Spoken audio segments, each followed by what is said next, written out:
Right. இப்போ இந்த பெருமானத்தை வகை குறிப்பது என்னன்னு கேட்குறாங்க. அவன் கேட்கறது 15.76 பில்லியன் கிலோவாட் அவர். அதுதான் தந்திருக்கான். சரியா, பில்லியன் கிலோவாட் அவர். இதுக்கு சரியா வகை குறிப்பது எதுன்னு கேட்குறான்.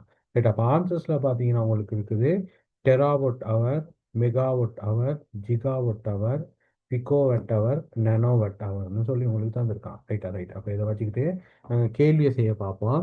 ரைட்டா, ரைட். இப்போ பாருங்க. ரைட். உங்களுக்கு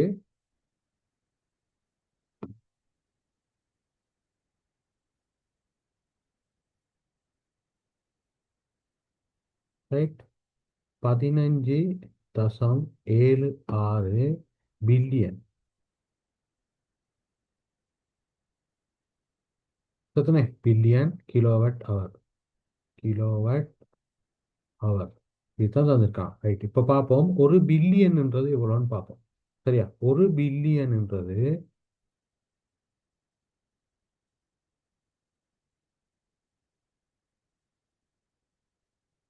ரைட், ஒரு பில்லியன்ன்றது பார்த்தீங்கன்னு சொன்னால் 1000 மில்லியனாக இருக்கும்.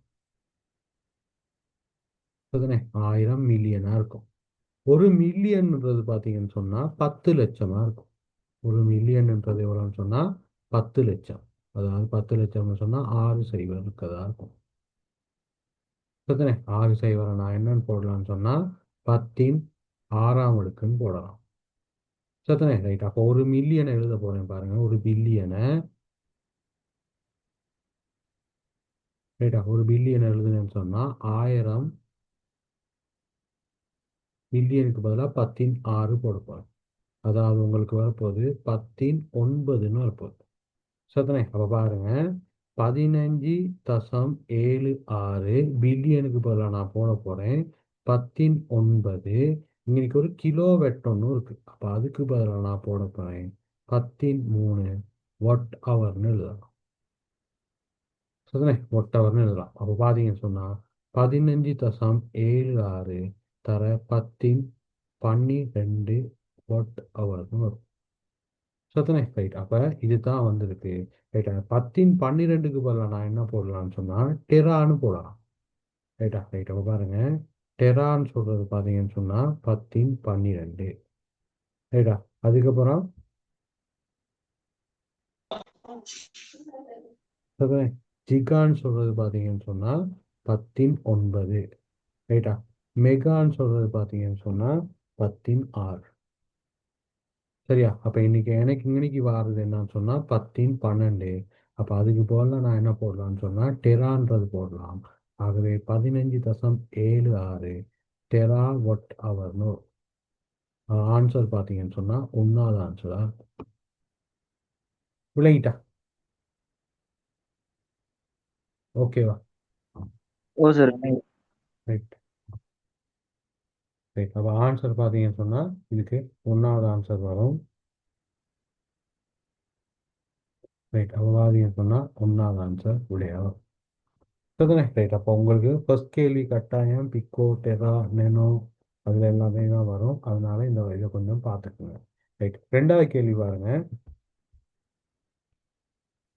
ரைட், இலங்கையில் தேயிலை கொழுந்தின் விலை குறைவதை தவிர்ப்பதற்கு, தேயிலை கொழுந்தின் விலையை தவிர்ப்பதற்கு சிறு தேயிலை தோட்ட உரிமையாளர்களின் சங்கம் ஒன்று அமைக்கப்பட்டது. இதன் அங்கத்தவர்களின் 3 முன்மொழிவுகள் கீழே தரப்பட்டுள்ளன. ரைட். அதாவது தேயிலை விலை குறைகிறதுக்கு தவிர்க்கிறதுக்கு என்னென்னா அவங்க ஐடியாஸ் வச்சிருக்கான்றத சொல்கிறாங்க. ரைட்டா, ரைட். அப்போ இதில் பாருங்க, கீழே கேள்வியை வாச்சிரும். முன்மொழிவுகளில் தேயிலை கொழுந்தின் விலை குறைவதால் ஏற்படும் பாதிப்பை குறைத்து கொள்வதற்கு சரியா பயன்படுத்தத்தக்க முன்மொழி, அதாவது ஏற்படும் பாதிப்பை குறைச்சிக்கிறதுக்காக பயன்படுத்தத்தக்க முன்மொழிவு தான் கேள்வி. ரைட். அதில் பாருங்க, ஒன்றாவது சொல்கிறாங்க கூற்று தேயிலை சார்ந்த போத்தலில் அடைத்த பானத்தை தயார் செய்தல். ரைட். தேயிலை தூளை மட்டும் விற்காம நாங்கள் என்ன செய்யணும் சொன்னால் அது மூலமாக ஒரு பானம் செஞ்சு அந்த பானத்தை விற்கிறனால என்ன செய்யணும் சொன்னால் இந்த தேயிலை விலை குறைவதனால ஏற்படுற பாதிப்பை இல்லாமல் ஆக்கிக்கலாம். சத்தனை, ரைட். லாபத்தை கூட்டுறது மூலமாக பாதிப்பை இல்லாமல் ஆக்கிக்கலாம். அப்போ ஏன்ற கூட்டு சரி. அடுத்து பீன்ற கூட்டு பார்ப்போம். தேயிலை கொழுந்துகளை மொத்தமாக சந்தைப்படுத்தல். மொத்தமாக சந்தைப்படுத்தல் என்ன செய்யும் சொன்னா விலை இன்னும் குறையும். சரியா? பல்க் சப்ளை பண்ணீங்கன்னு சொன்னா விலை இன்னும் குறையும். அப்ப அது வந்து பாதிப்பை குறைத்து கொள்றதுல கூட்டி கொள்றது. ரைட்டா? அப்ப பி கூற்று வராது. சி கூற்று பாருங்க. தேயிலை தூளாக உற்பத்தி செய்து சந்தைப்படுத்தல். ரைட், அது ஒரு வேற ஒரு பொருள் தானே. ரைட்டா? போத்தல்ல அடித்து பானத்தை தயாரித்து சந்தைப்படுத்தலும் ஒரு எக்ஸ்ட்ரா ஒரு ப்ராடக்ட் ஒன்று. அதே மாதிரி தேயிலை தூளாக உற்பத்தி செய்து சந்தைப்படுத்தலும் ஒரு வேற ஒரு ப்ராடக்ட். அப்ப அது மூலமா என்ன செய்யணும்னா சந்தை வாய்ப்பு கூடும். அப்ப அது ரெண்டும் சரி. ஆகவே ஆன்சர் வரும் ஏயும் சியும்ன்றது ஆன்சரா வரும். சத்தனே ரைட். அடுத்து மூணாவது பாருங்க. பின்வரும் கூற்றுக்களை கருதுக. ஒன்னாவது கூற்று சொல்றாங்க, பாடசாலை கல்வியினூடாக கிடைக்கும் கணினி தொடர்பு பற்ற அறிவு, கமா பொறியியல் தொழில்நுட்பவியலின் மறுமலர்ச்சிக்கு பெரிதும் உதவியது. சரி, கணினி தொடர்பான அறிவு கூட கூட என்ன செய்யணும்னு சொன்னா நீங்க சாஃப்ட்வேர்ஸை பத்தி கூட படிப்பீங்க. அப்ப அதனால என்ன செய்யணும்னு சொன்னா டெக்னாலஜி நல்லா வளரும். அப்ப அந்த கூற்று சரி. அடுத்து பார்ப்போம். இணைய வசதிகள் ஏற்பட்டதும் பல்வேறு நாடுகளில் உள்ள உற்பத்தி கைத்தொழில் செயல்முறைகளுடன் உள்நாட்டு உற்பத்தி துறையினர் நேரடியாக தொடர்பு படலாம். அதுவும் நேற்று எம்சிக்யூ செஞ்சோம். அதுலேயும் சொன்னேன் என்னது, நீங்கள் பொருட்களை வந்து நெட் மூலமாக விற்கலாம், வெப்சைட் மூலமாக விற்கலாம். அப்போ அது வந்து ஒரு பயன். சரிதானே? ரைட். அப்போ அதுவும் சரி. அடுத்து மூணாவது பாவம். செயற்கை நுண்மதி ஏஐ, ஆர்டிஃபிஷியல் இன்டெலிஜென்ஸ் சரியாக பயன்படுத்துவதன் மூலம் இந்நாட்டின் உற்பத்தி துறையை ஒரு புதிய பாதைக்கு வழிபடுத்தலாம். அதுவும் சரி. சரிதானே? அப்போ ஆன்சர் வரும் உங்களுக்கு இதில் அஞ்சாவது ஆன்சர் வரும். சரிதானே? மேற்கூர்த்த இலங்கை உற்பத்தி துறையின் விருத்திக்குரிய சரியான கூற்றுக்கள் கேட்குறாங்க. இது மூணுமே விருத்தி அடைகிறதுக்கு உதவி செய்யும். சரிதானே? ரைட். அப்போ ஆன்சர் வரும் அஞ்சாவது ஆன்சர் வரும் உங்களுக்கு. ரைட். அடுத்த கேள்வி பார்த்தீங்கன்னு சொன்னா ஏபிசி ஆகியவற்றினால் காட்டப்பட்டுள்ளவை ஓர் பொறியியல் வரைதலில் குறிக்கப்பட்டிருந்த குறியீடுகள் சிலவாகும். சரிதானே? ரைட். ஒரு குறியீடுகள் சிலவாகும். ரைட். அப்ப இந்த குறியீடுகளை பத்தி தான் கேள்வி. ரைட். இப்ப இதுல பாத்தீங்கன்னு சொன்னா மேற்குறித்த குறியீடுகளில் ஒருங்கிணைத்த வேல்டிங் குறிக்கும் குறியீடு அல்லது குறியீடுகள் எவைன்னு கேட்குறாங்க. ரைட்டா? முதலாவது படம் என்னன்னு சொன்னா எங்க வேல் பண்ணணுன்றதை காட்டுறது தான் இங்க. சரியா? இந்த படம் வந்து எந்த இடத்துல வேல் பண்ணணும் அப்படின்னு அந்த வரைதல்ல காட்டுறதுக்கான படம் தான் இது. சரிதானே? ரெண்டாவது படம் என்னன்னு சொன்னா ஸ்பொட் வேல்டிங்னு சொல்லுவாங்க. சரியா? ரெண்டாவது படம் வந்து ஸ்பொட் வேல்டிங்னு சொல்லுவாங்க. அப்ப ஏயும் சரி பியும் சரி. ஏன்னா வேல்டிங் பற்றி குறிக்கிற முறைகள் தானே கேட்குறாங்க. சரியா? அப்ப இது ரெண்டும் சரி. சின்றது பார்த்தீங்கன்னா முடிப்பு முறையா இருக்கும். சரியா? இப்படி போட்டிங்கன்னு சொன்னா முடிப்பு முறைன்னு சொல்லுவாங்க. ரைட்டா? அப்ப அது வந்து வேல்டிங் பற்றி கூட்டினது இல்லை. அப்ப ஆன்சர் வரும் ஏயும் பியும்ன்றது ஆன்சரா வரும். விளங்கிட்டாது? ஓ சார் விளங்கிட்டு. ரைட். ஓகே. ரைட். அடுத்தது பாருங்க, ஐந்தாவது கேள்வி. ரைட்டா? அஞ்சாவது கேள்வி வந்து இதே மாதிரி ஒன்று 2024 பேப்பரில் ஸ்ட்ரக்சரில் ட்ராயிங்கில் வந்த கேள்வியாக இருந்துச்சு. சரியா? இது இந்த விருத்திய இது மாதிரி ஒரு உருவண்ட விருத்தியை தான் வரைய சொல்லியிருந்தாங்க. அதே கேள்வியை தூக்கி இங்கே எம்சிக்யூவில் போட்டிருக்காங்க. இப்போ பாருங்க. சரி, அதே மாதிரி ஒரு கேள்வியா? ரைட். இதுல உருவில் காட்டப்பட்டுள்ளது உருக்கு தகட்டில் உற்பத்தி செய்யப்பட்ட மூடி இல்லாத பொல்லான பெட்டியின் முப்பரிமாண உருவாகும். சரிதானே? அதன் சரியான விருத்தி அல்ல உரு அல்லாதது கேள்வி. சரியான விருத்தி உரு அல்லாதது. சரியா? ரைட். அப்ப இதை மடிச்சீங்கன்னு சொன்னா இந்த மேல இருக்க பொருள் வரக்கூடாது. சரிதானே? ரைட். அவ பாருங்க. ரைட். ஒன்னாவது மடிச்சு பார்ப்போம். சரியா? ஒன்னாவது வந்து இதை இந்த சைடு மடிக்கிறேன். ரைட்டா? இதையும் வந்து உள்நோக்கி மடிக்கிறேன், இதையும் உள்நோக்கி மடிக்கிறேன், இதையும் வந்து இப்படி மடிச்சு வைக்கிறேன். ரைட்டா? ரைட். அப்படி பழத்தீங்கன்னு சொன்னா உங்களுக்கு ஒன்னாவது வந்து வரும். ரைட்டா? மடிச்சு பார்த்தீங்கன்னு சொன்னா ஒன்னாவது வரும். அப்ப அது ஒரு அல்லாததுல அடுத்தது பார்த்தீங்கன்னாலும் சரியா வரும். ரைட்டா? இதை வந்து உள்ளுக்கு, இதுவும் உள்ளுக்கு, இதுவும் உள்ளுக்கு, இதுவும் உள்ளுக்கு. அப்ப சரியா வரும். ரைட்டா? ரைட். அடுத்து பாருங்க. மூணாவது பாருங்க. மூணாவதும் சரி. இங்கே இருக்கிறது இந்த ஓரத்தில் இருக்குது. அப்போ சரி. அதே மாதிரி இந்த ஓரத்தில் இருக்கு. அப்போ அதுவும் சரி. மூணாவதும் வரலாம். அடுத்து பாருங்க. ரைட்டா? நாலாவது பாருங்க. நாலாவதும் சரி. ஏன்னு சொன்னால் இதை இப்படி கொண்டு வரேன், இதை இப்படி கொண்டு வரேன், இதை இப்படி கொண்டு வரேன், இதையும் இப்படி கொண்டு வரேன். அப்போ 4வது வரும். ரைட்டா, 5வது பாருங்க இலக்கியம். சரியா, ரைட். இதை வந்து இப்படி கொண்டாந்துன்னு சொன்னா இது வந்து எப்படி வரும்? இந்த ஷேப்ல வரும். ரைட்டா, எனக்கு தேவை இந்த ஷேப். ரைட்டா, அப்ப எனக்கு இது வராது. ஆகவே ஆன்சர் வந்து 5ஆவதா இருக்கும். விளங்கிட்டா? சரியா, படிச்சு பார்க்க தான் இருக்கும். ரைட், அடுத்தது 6வது கேள்வி ஆகும். ரைட், ஒரு வேலைத்தளத்தில் நடைபெறத்தக்க இடரொன்றையும் அதனால் ஏற்படத்தக்க சேதத்தை இழிவளவாக்குறதுக்கு உகந்த உத்தியையும் கொண்ட விடை எதுன்னு கேட்கிறான். ரைட்டா, ரைட். இடரும் அது சேதத்தை குறைக்கிறதுக்கான இது இழிவளவாக்குறதுக்கு உத்தி என்னன்னு கேட்கிறான். ரைட், பாருங்க. ஒன்னாவது கூற்று தான் உயரமான இடத்திலிருந்து விழுதல். சரியா, அது ஒரு பிரச்சனை இல்லை. பாதுகாப்பு தலைக்கவசத்தை அணிதல், அதுதான் பிள்ளை. சரியா, இதுக்கான உத்தி என்னன்னு சொன்னா பெல்ட் போடுறது, சேஃப்டி பெல்ட் போடுறது. சத்தனே, ரைட். அப்ப அதுதான் உயரமான இடத்துல இருந்து விழுகிறதுக்கான உத்தி, இழிவளவாக்குறதுக்கான உத்தி. அப்ப இது ஆன்சரா வராது. 2வது பாகம் தரை மீது வழுக்கி செல்லல், பாதுகாப்பு பாதணிகளை அறிந்தல். சரி, சரியா, வழுக்கி செல்லாம இருக்கிறதுக்கு ஷூ ஒன்று, சேஃப்டி ஷூ போடுறது. சரி, அடுத்து பாருங்க. ரசாயன பொருட்களுடன் தொடுகிறல், பாதுகாப்பு செவியுறைகளை அணிதல், இல்ல கிளவுஸ் போடல். கையுறைகளை அணிதல் தான் ஆன்சரா வரணும். அடுத்து பாருங்க. கூரிய விளிம்புகளை வெட்டுதல், பாதுகாப்பு இடுப்பு வரை அணிந்திருத்தல். ரைட்டா, இடுப்பு வாரைனா சேஃப்டி பெல்ட் அணிகிறது. சேஃப்டி பெல்ட் அணிகிறது வந்து உயரமான இடங்கள்ல இருந்து விழுகாம இருக்கிறது தானே. ரைட்டா, அப்ப அதனால வராது. அடுத்து வரும். தூசு மிகுந்த சூழலுக்கு முகம் கொடுத்தல், பாதுகாப்பு ஆடையை அணிதல் வராது. பாதுகாப்பு முகக்கவசத்தை அணிதல், இல்லாட்டி ரைட்டா மூக்கு கவசத்தை அணிதல் வரும். சரியா, அப்ப அதுவும் ஆன்சரா வராது. ஆகவே ஆன்சர் வந்து 2வது ஆன்சரா. ஓகே, அது ஓகே சார். ரைட். அடுத்து பாருங்க, 7வது கேள்வி. ரைட், வணிகம் ஒன்று பற்றிய பின்வரும் கூற்றுக்களை கருதுக. சந்தைப்படுத்தல் திட்டத்திற்கேற்ப ரைட்டா ஒரு குறித்த கால எல்லைக்கு பின்னர் வணிக கொடுக்கல் வாங்கலிருந்து கிடைக்கும் லாபத்தை கணித்தல் வேண்டும். சரியா, ரைட். திட்டத்திற்கேற்ப நான் என்ன செய்யலாம்னு சொன்னா கணிக்க இயலாது. சரியா, ஒரு பிளானை வச்சுக்கிட்டு நான் என்ன செய்யறேன்னா கிடைக்கும் லாபத்தை கணிக்க இயலாது. என் சொன்ன நடுவில் வந்து வேற என்ன மாதிரி பிரச்சனை வரலாம். சரியா, ரைட். சில நேரம் கஸ்டமர்ஸ் வராமல் இருக்கலாம், சில நேரம் காலநிலை மாறலாம். ரைட்டா, ரைட். அப்போ அதனால வராமல் இருக்கலாம். அப்போ அதனால லாபத்தை கணிக்க இயலாது. சரிதானே, ரைட். ரைட்டா, ரைட். அப்போ திட்டத்துக்கு ஏற்ப ஒரு குறித்த கால எல்லைக்கு பின்னர் வந்து வணிக கொடுக்கல் வாங்கலிருந்து கிடைத்த லாபத்தை வந்து கணிக்க இயலாது. சரிதானே, ரைட். அப்போ அது வந்து பிழை. சரிதானே, ரைட். அடுத்தது பார்ப்போம். சந்தைப்படுத்தல் திட்டத்தின் அடிப்படையாக அமைய வேண்டியது வணிகத்திற்கு பொருத்தமான ஸ்வாட் பகுப்பாய்வு ஆகும். சரி, ஸ்ட்ரென்த், வீக்னஸ், ஆப்பர்ச்சுனிட்டி, அதுக்கப்புறம் வந்து அச்சுறுத்தல்.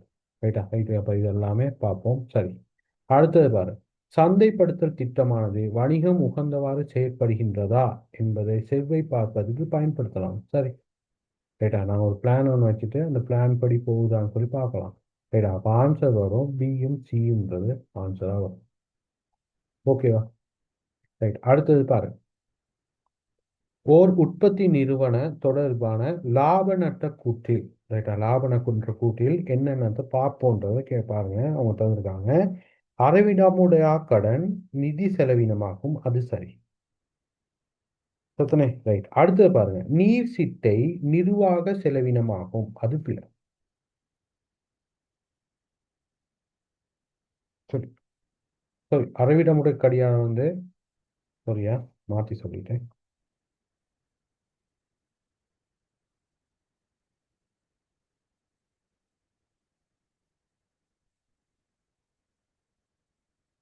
சத்தனே,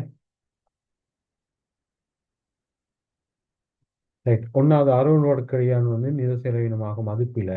ரைட்டா, நீர் சிட்டை நிர்வாக செலவமாகும், அது சரி. ரைட்டா, ரைட். அதாவது நாங்கள் நிர்வாகத்துக்காக பயன்படுத்துகிற நீர் சிட்டை, ரைட்டா, வாட்டர் பில். அப்போ அது பிரச்சனை இல்லை. அடுத்தது விளம்பர செலவு வந்து நிதி செலவு இல்லை. அதேமாரி வாகன குத்தகை தவணை கட்டணம் வந்து விநியோக செலவும் இல்லை. அடுத்து பார்த்தீங்கன்னு சொன்னால் இதுவும் பிழை. மறுக்கப்பட்ட காசோலை தண்டம் வந்து நிர்வாக செலவு, அப்படி வராது. ரைட்டா, ரைட். அப்போ பார்த்தீங்கன்னு சொன்னால் ஆன்சர் வரும் நீர் சிட்டைன்றது ஒரு நிர்வாக செலவினமாகும். ரைட்டா, ரைட். அப்போ ஆன்சர் வரும் 2வது ஆன்சர் வரும். ரைட்டா, அடுத்து பாருங்க. 3வது, சரி 9வது கேள்வி. கலிகான் வடிவமைப்பில் அடங்கும் கூற்று எது அன்று? சரியா, அதாவது எந்த பார்ட்ஸ் வந்து இருக்காதுன்றது தான் கேள்வி. நீர்ப்பொறி இருக்கும், கலிகான் தொகுதியில் இருக்கும். ஆட்புலம் இருக்கும், பம்பி இருக்கும், சுகாதார சாதனங்கள் இருக்கும். அப்ப எங்களுக்கு இருக்க உள்ளாதுன்னு சொன்னா கலிகான் தொகுதியில் இருக்க உள்ளாது மீளவிடா வாழ்வு. எத்தனை மீளவிடா வாழ்வு வந்து நாங்கள் இங்கே பயன்படுத்துறதே இல்லை. வாட்டர் சப்ளைல மட்டும்தான் என்ன செய்யணும்னா பயன்படுத்துவோம். நீர் விநியோகத்தில் மட்டும்தான் பயன்படுத்துவோம் மீளவிடா வாழ்வு. ரைட்டா, ரைட். அடுத்து பாருங்க, திண்ம கழிவுகளுக்கு பெருமானம் சேர்க்கும் முறை அல்லாது, அதாவது அதுல இருந்து ஒரு பயன் எடுத்து லாபம் கிடைக்காத ஒரு இதுன்னு கேட்கலாம். ரைட். மீள் சுழற்சி செய்யறதுனால லாபம் ஒன்று கிடைக்கும், மீள பயன்படுத்துறதுனாலையும் லாபம் ஒன்று கிடைக்கும். ரைட். அடுத்து பாத்தீங்கன்னு சொன்னா கூட்டு பசாலை தயாரித்தலையும் லாபம் கிடைக்கும், உயிர்வாயு உற்பத்தியில லாபம் கிடைக்கும், திறந்த தகனத்துல எனக்கு ஒரு லாபமும் கிடைக்காது. அப்ப அதைத்தான் கேட்கலாம், பெருமானம் சேர்க்கும் முறை அல்லாது என்னன்னு சொன்னா திறந்த தகனமா இருக்கும். ஓகேவா?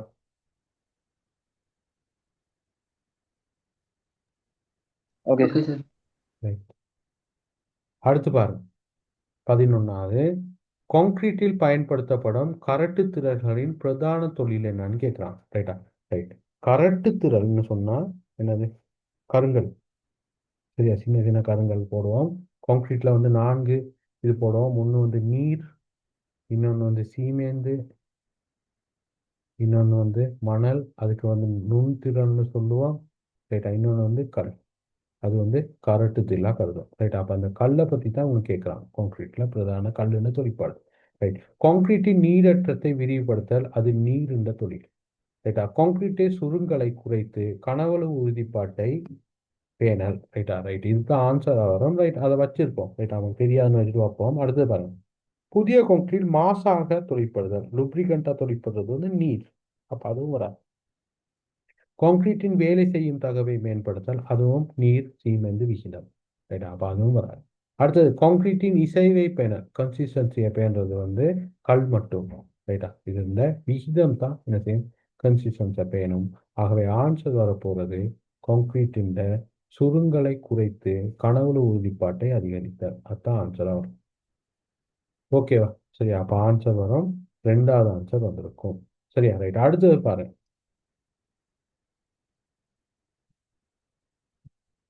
அடுத்தது பாருங்க, 12வது கேள்வி. கட்டட வடிவமைப்பில் பின்னிலுவைப்படுத்தி கான்கிரீட், போஸ்ட் டென்ஷனிங் கான்கிரீட் பயன்படுத்துவது ஓர் அனுகூலமாக அமையாதது தான் கேள்வி. சரியா, ரைட். அப்போ பார்த்தீங்கன்னு சொன்னால் உங்களுக்கு ப்ரீ ஸ்ட்ரெஸ் கான்கிரீட்னு ஒன்று இருக்குது, போஸ்ட் டென்ஷன் கான்கிரீட்னு ஒன்று இருக்குது. ரைட்டா, ரைட். அப்போ அது உங்களுக்கு சிவிலில் இருக்குது, அதை கொஞ்சம் பாருங்க. Inside concrete. ரைட்டா, அதே வகைப்படுத்தல்கள்ல இருக்குது. ரைட், இப்போ பார்ப்போம். இதில் போஸ்ட் டென்ஷனிங் கான்கிரீட், அதாவது என்ன செய்யணும்னு சொன்னால் கான்கிரீட்டை ஃபர்ஸ்ட்டாக ஒன்றில் போட்டுட்டு இங்கிட்டு கேபிள் போட்டு வச்சுருப்போம். அந்த கேபிளை கடைசியாக என்னென்னா கான்கிரீட்டை போட்டுட்டு நாங்கள் இழுத்து வைப்போம். சத்தனை, ரைட். அதுதான் வந்து போஸ்ட் டென்ஷனிங் கான்கிரீட்னு சொல்லுவோம். சத்தனை, ரைட். அது பாருங்க, குறைந்தபட்சம் எண்ணிக்கையிலான தூண்களை பயன்படுத்தத்தக்கதாக இருத்தல், அது சரி. ரைட்டா, இந்த போஸ்ட் டென்ஷன் கான்கிரீட் வந்து தடிப்பம் குறைவாக இருக்கும். அப்போ உங்களுக்கு வந்து என்ன செய்யணும், விசையை குறைக்கணும். சத்தனை, தடிப்பம் குறைஞ்சது ஆனால் கூடிய விசையை தாங்கும். ரைட்டா, அப்போ அதனால அது சரி. அடுத்தது பாருங்க, நீளம் கூடிய அகழ்வுகள் உள்ள தகடுகளை பயன்படுத்தத்தக்கதாக இருக்கும், சரி, அதுவும் சரி. அடுத்து பாருங்க, தடிப்பு குறைந்த தகடுகளை பயன்படுத்தலாம். இப்பதான் சொன்னேன், தடிப்பும் குறைஞ்சது ஆனால் தகடுகள் வந்து நல்லாவே தாக்கு பிடிக்கும். Right, right. அடுத்து பாருங்க, நிர்மாணிப்பின் பின் மாற்றங்களை எளிதாக செய்யக்கூடியதாக இருத்தல், அதுதான் பிழை. சத்தனை, இது பயன்படுத்துறதுனா அனுகூலமா இல்லை. சரியா, இது வந்து பிரதிகூலம். ரைட்டா, ரைட்டா. அப்போ அதனால 4வது ஆன்சர் வரும். கான்கிரீட்டின் உறுதிப்பாட்டை உயர் பெருமானத்தை பேண கொடுத்தல், அது சரி. போஸ்ட் டென்ஷனிங் கான்கிரீட் வந்து நல்லாவே ஸ்ட்ரென்த்தை தாங்கும். சரியா, ரைட். அப்போ ஆன்சர் வரப்போகிறது உங்களுக்கு வந்து நிர்மாணிப்பின் பின் மாற்றங்களை எளிதாக செய்யக்கூடியதாக இருத்தல். ரைட்டா, 4வது ஆன்சர் வரும். ரைட்டா, அடுத்து பாருங்க, 13வது கேள்வி. புதிய கான்கிரீட்டில் நிலவக்கூடாத ஓர் இயல்பு. சரியா, நிலவும் இயல்பு இல்லை, நிலவக்கூடாத ஒரு இயல்பு. சீரியல்பு, அதாவது யூனிஃபார்மிட்டின்னு சொன்னால் சரியா எல்லாமே சரியாக இருக்குது. சரியா, அதாவது சீமெண்டும் சரியாக செட்டாக இருக்குது, மணலும் சரியாக செட்டாக இருக்கிறது, கல்லும் சரியாக செட்டாக இருக்கிறது, இது எல்லாமே சீரியல்னு சொல்லுவாங்க, அதை யூனிஃபார்ம்னு சொல்லுவாங்க. ரைட்டா, அப்போ அது இருக்கும். வேலை செய்ய தகவு, அதுவும் ஒரு இயல்பாக இருக்கும். அடுத்தது பாய்மை இயல்பு இருக்கும். அப்பதான் என்ன செய்யணும் சொன்னா நம்ம பெட்டியில போட்டோம்னா அந்த பெட்டி ஷேப்க்கு வராது. ரைட்டா? அப்ப அதுவும் சரி. அதே மாதிரி இசைவு இருக்கும், கன்சிஸ்டன்சி இருக்கும். ரைட்டா? நெருக்கத்தகவு இதுதான் வந்து புதிய கான்கிரீட்ல இருக்காது. சரியா? ரைட். கான்கிரீட் வந்து பழசானதுக்கு அப்புறம், அதாவது பதப்படுத்தியதுக்கு பின்னர் வந்து நெருக்கத்தகவு இருக்கும். இங்க கேள்வி என்னன்னா புதிய கான்கிரீட்னால நெருக்கத்தகவு இருக்காது. சரியா? அப்ப ஆன்சர் வரப்போறது அஞ்சாவது ஆன்சர் வரும். ஓகேவா? சார் பாய்மை இயல்புனா என்ன சார்? பாய்மை இயல்புன்னு சொன்னா இப்ப அஹ், நான் இப்போ ஒரு பலகத்துண்டில் அடிச்சுட்டு அதில் கான்கிரீட்டை போடுறேன்னு வைப்போம். சரிதானே? ரைட். அப்போ இங்கே நீங்கள் கான்கிரீட்டை போட்டேன்னு சொன்னால் இந்த கான்கிரீட் என்ன செய்யணும் சொன்னால் நகர்ந்து நகர்ந்து போகும். சரிதானே? ரைட். அப்போ அந்த இயல்பு இருந்தால் தான் நான் என்ன செய்யணும் சொன்னால் கான்கிரீட்டை போட்டு கொட்டிட்டு நாங்கள் தட்டி எடுக்கலாம். ரைட்டா? அப்போ அந்த பாய்மை இயல்புன்றது ஒரு இடத்துல இருந்து இன்னொரு இடத்துக்கு கான்கிரீட் வந்து கொஞ்சம் கொஞ்சமாக நகர்றது. சார் ஓகேவா? இசைவும் பாய்மை இயல்பும் இல்லையா சார்? இசைவுன்னு சொல்றது கன்சிஸ்டன்சின்னு சொல்றது. ரைட்டா? அதாவது ரொம்ப தண்ணியாகவும் இருக்கக்கூடாது, ரொம்ப என்னது கல்லு மாதிரியும் இருக்கக்கூடாது, ஒரு அளவு இருக்கணும். சரியா? அப்பதான் என்ன செய்யணும் சொன்னா கான்கிரீட்டை குலைக்கலாம். ரைட். அதாவது இசைவு எதுல வர்றதுன்னு சொன்னா நீர் சீமெந்து விகிதத்தினால வர்றது. ஓகேவா? பாய்மை இயல்பு எதுக்குனால கிடைக்குன்னா நீர்னால மட்டும் கிடைக்குது. Okay sir. ஓகே. ரைட். அடுத்தது பாருங்க. ஆங்கிலக்கட்டு செங்கற்சுவரில் கிடைமேற்கவிக்காக அமைவது. கிடைமேற்கவிவு. ஆங்கிலக்கட்டுல கிடைமேற்கவிவு கொண்டு வரதுக்காக நாங்க போட்ட ஒரே ஒரு முடிப்பு வந்து என்னன்னு சொன்னா ராணி முடிப்பு. இல்லாட்டி ஆங்கிலக்கட்டுல இருக்கிற ஒரே ஒரு முடிப்பு என்னன்னு சொன்னா ராணி முடிப்பு மட்டும் தான் பயன்படுத்தும். மற்ற முடிப்புகள் எல்லாமே என்ன செய்யணும்னு சொன்னா பயன்படுத்த மாட்டோம். அப்ப அதனால நாலாவது ஆன்சர் வரும். ஓகேவா? Okay sir. ரைட். அடுத்து பாருங்க 15வது.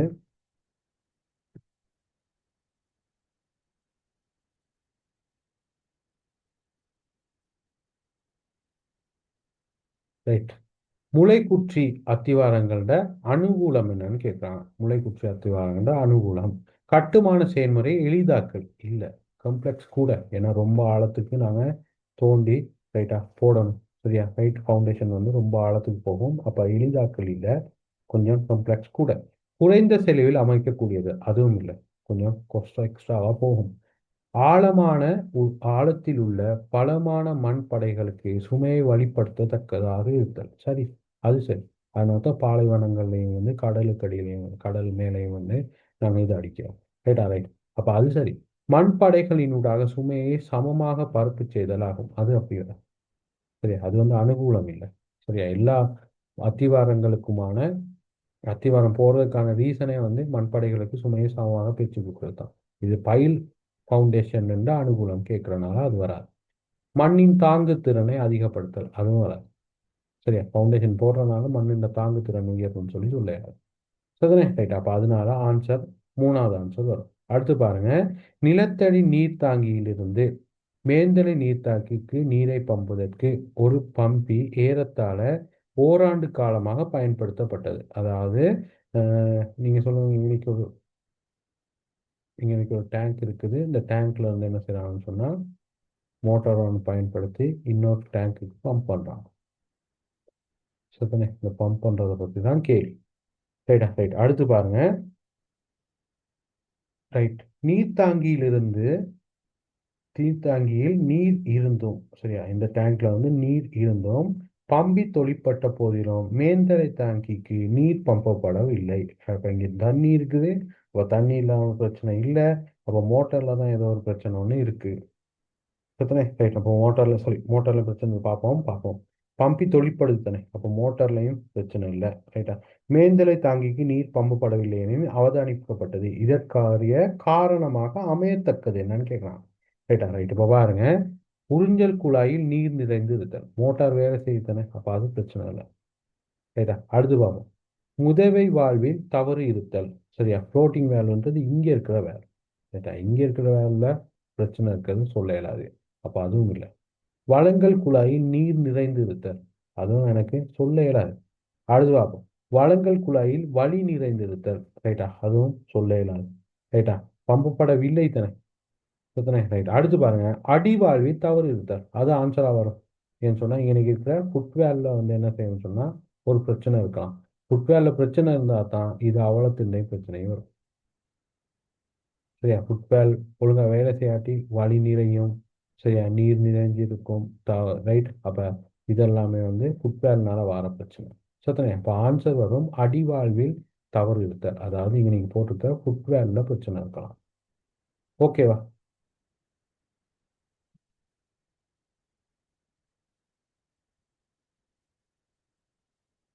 சரியா? Okay sir. ரைட் அடுத்து பாருங்க அழகு விலையை கணிப்பிடும் போது பயன்படாதது எதுன்னு கேட்குறாங்க. அழகு விலையை கணிக்கும் போது பயன்படுத்தாதது எதுன்னு சொல்றாங்க. ரைட்டா அப்ப இதுல பிஎஸ்ஆர்ன்றது எனக்கு தெரியாது. அழகு விலைக்கு வந்து மூலப்பொருட்கள் அழகு விலை அது சரியா வரும். பொறியின் அழகு விலை சரியா வரும். மேல்நிலை செலவுகள் நாங்க பயன்படுத்துறோம் சரி. அப்ப எனக்கு ரெண்டு ஆன்சர் மட்டும் மிச்சப்படுது. இந்த பிஎஸ்ஆரும் SMM7ன்றது. ரைட்டா பிஎஸ்ஆர்ன்றது பாருங்க. பிஎஸ்ஆர்ன்றது ஒரு பில்டிங் ஷெட்யூல் ரேட்ஸ்ன்னு சொல்லுவோம். Building schedule of rates. சரிதானே ரைட் அதாவது கட்டிட விலை அட்டவணைன்னு சொல்லுவோம். கட்டிட விலை அட்டவணை நாங்கள் வந்து அழகு விலையை கணிப்பிடும் போது நாங்கள் பயன்படுத்துவோம். சரியா அப்போ அது ஆன்சராக வர இயலாது. ரைட்டா அந்த SMM7ன்னு சொல்றது என்னன்னு சொன்னா ரைட்டா SMM7ன்றது ஸ்டாண்டர்ட் மெத்தட் ஆஃப் மெஷர்மெண்ட்ன்றது. ஸ்டாண்டர்ட் மெத்தட் ஆஃப் மெஷர்மெண்ட்ன்றது தான் வந்து இந்த SMM7ன்னு சொல்றது. சரியா இது எதுக்கு பயன்படுத்துறோம்னு சொன்னால் அளவீடு எடுக்கிறதுக்காக பயன்படுத்துறது தான் இது. ரைட்டா அளவீடு எடுக்கிறதுக்காக பயன்படுத்துறது. இங்கே கேள்வி என்னன்னா அழகு விலையை கணிப்பிடும் போது பயன்படுத்தாதது. அப்போ ஆன்சர் வரும் ரெண்டாவது ஆன்சர். ஓகேவா? சரியா பிஎஸ்ஆர்ன்றது சொல்லிட்டேன். ரைட்டா கட்டிட விலை அட்டவணைன்னு சொல்லுவோம். ஓகேவா? Building schedule of rates. சரியா?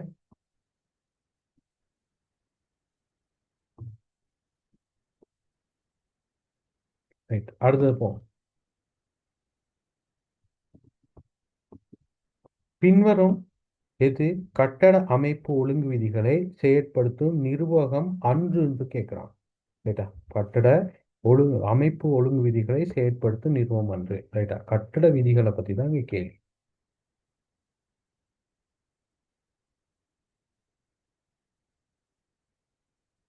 ரைட் பார்ப்போம். எது கட்டட அமைப்பு ஒழுங்கு விதிகளை செயற்படுத்தும் நிறுவனம் அன்று நகர அபிவிருத்தி சபை செயற்படுத்தும். உள்ளூராட்சி மன்றம் செயற்படுத்தும். மத்திய சுற்றாடல் அதிகார சபை அவங்களுக்கும் பவர் ஒன்று இருக்குது. ரைட்டா இந்த நீர் வளங்கள் அடிவார சமைப்பு வந்து அவங்க நீரை மட்டும்தான் பார்ப்பாங்க. கட்டட அமைப்பை பற்றி பார்க்கறது இல்லை. ரைட்டா அப்போ அது ஆன்சர் வராது. வீதி அபிவிருத்தி அதிகார சபை அவங்களும் பார்ப்பாங்க. ஏன்னு சொன்னால் வீதியோட கட்டடத்தின் தூரமெல்லாம் நாங்கள் கால்குலேட் பண்ணியிருக்கோம். அப்புறம் இவ்வளோ தூரத்தில் வந்து என்னது வீடு அமைக்கலாம்னு சொல்லி ரைட் அப்போ அதனால அவங்க வீதி அபிவிருத்தி அதிகார சபையும் இந்த ஒழுங்கு விதிகளை நியமிப்பாங்க. ரைட் அப்போ ஆன்சர் வரப்போகுது நாலாவது ஆன்சர். ஓகேவா? Okay sir.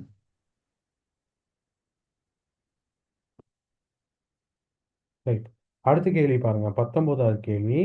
ஏபி என்னும் இரு இடங்களுக்கு இடையில உள்ள சாய்வான தூரம் வந்து பார்த்தீங்கன்னா 20 மீட்டராம். சரி ஏபி ஆகியவற்றுக்கு மாற்றிய மட்டங்கள் உயரம் வந்து 100 103 சரிதானே ரைட் ஒன்றுக்கு 1000 அளவீடுக்கு வரையப்பட்ட ஒரு அளவீட்டு திட்டப்படத்தில் ஏபிக்கு இடையிலான தூரம் என்னன்னு கேட்கலாம்.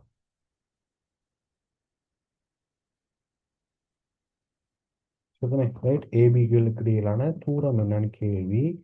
ரைட் பார்ப்போம். ரைட் சாய்வான தூரம் தந்திருக்காங்க. அப்போ எது மேலன்னு சொன்னா ஏ கீழே இருக்க போகுது பி மேல இருக்க போகுது. ஏன்னு சொன்னா இது 100 இது வந்து 103 ஏன்றது பின்றது இது வந்து 20 மீட்டர். ரைட். இப்போ இந்த ரெண்டு கேப்பையும் பார்க்க போகிறேன். உங்களுக்கு பார்த்தீங்கன்னு சொன்னால் இன்னைக்கு வரப்போகிறது 3 மீட்டர்.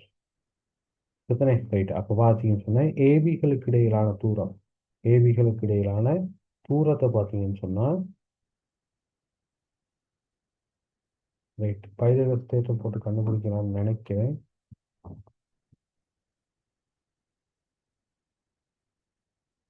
பைதகஸ் தேற்றம் போட்டிங்கன்னு சொன்னால் 20 இந்த வர்க்கத்தின் கீழ்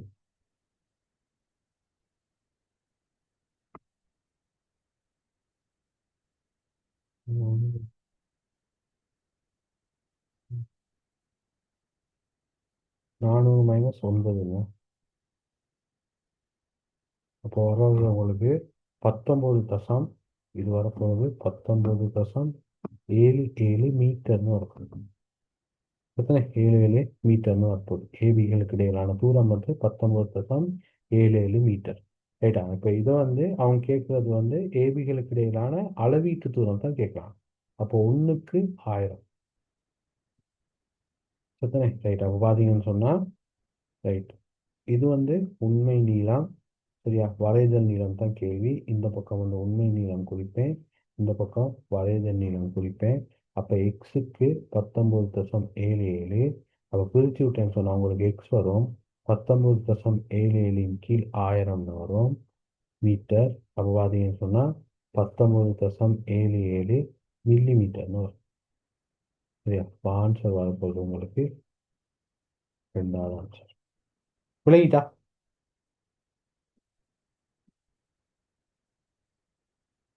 திருப்பி செஞ்சு காட்டணுமா இல்லாட்டி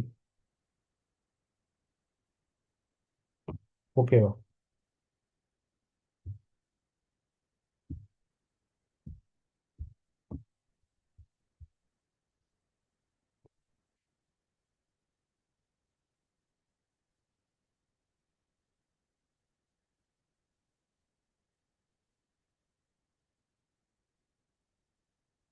சரியா, ரைட். அடுத்தது பார்ப்போம்.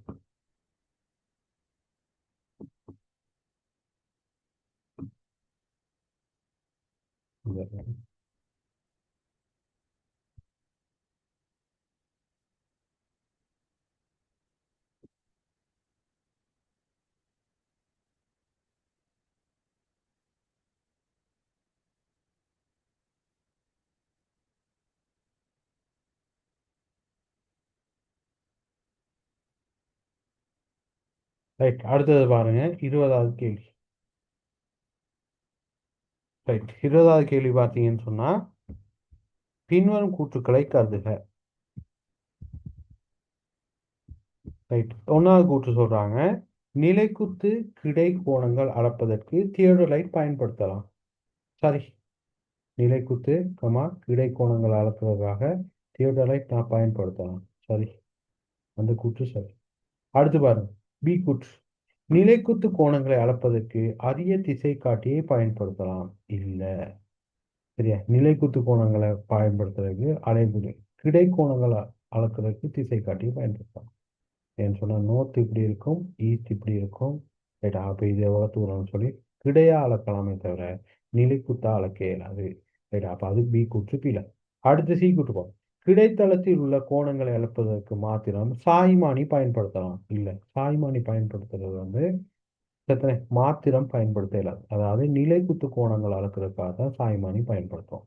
எத்தனை ரைட். அப்போ அதனால அதுவும் வராது. அப்போ ஆன்சர் வரும் உங்களுக்கு ஏ மாத்திரம். சத்தனே, சாய்மானின்றது நிலைக்குத்து கோணங்களுக்கு இடையிலான வித்தியாசம், 2 புள்ளிகளுக்கு இடையே.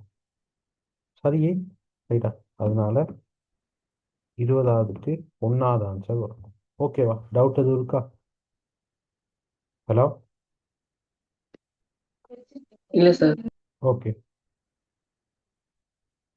அடுத்து பாருங்க, சங்கிலி அளவீட்டின் போது எடுக்கப்பட்ட களை ஏட்டு குறிப்பு பின்வரும் முறையில் காட்டப்பட்டுள்ளது. தரப்பட்டுள்ள தகவலுக்கு ஏற்ப நில அம்சம் ஏபிசிடி இன் பரப்பளவு என்னன்னு கேட்கலாம். ஏபிசிடின்ற பரப்பளவு தான் கேள்வி. ரைட்டா, அப்போ பாருங்க சங்கிலி அளவீட்டில் கொஞ்சம் எக்ஸ்ட்ரா செய்ய போகிறேன். இது வந்து 20. சரி,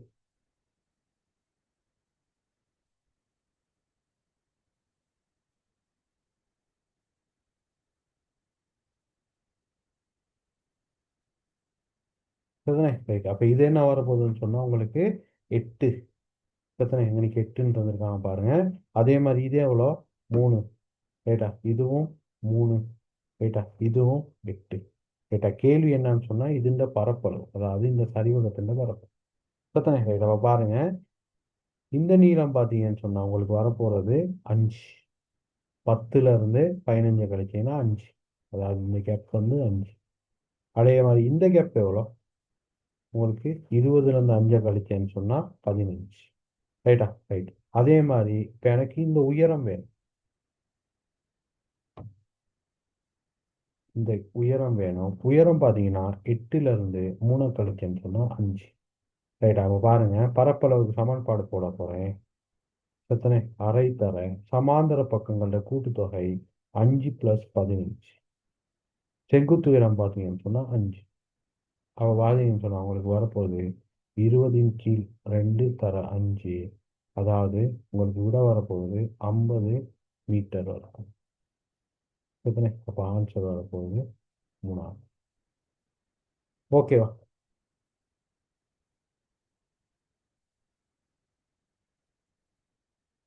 ரைட். அடுத்தது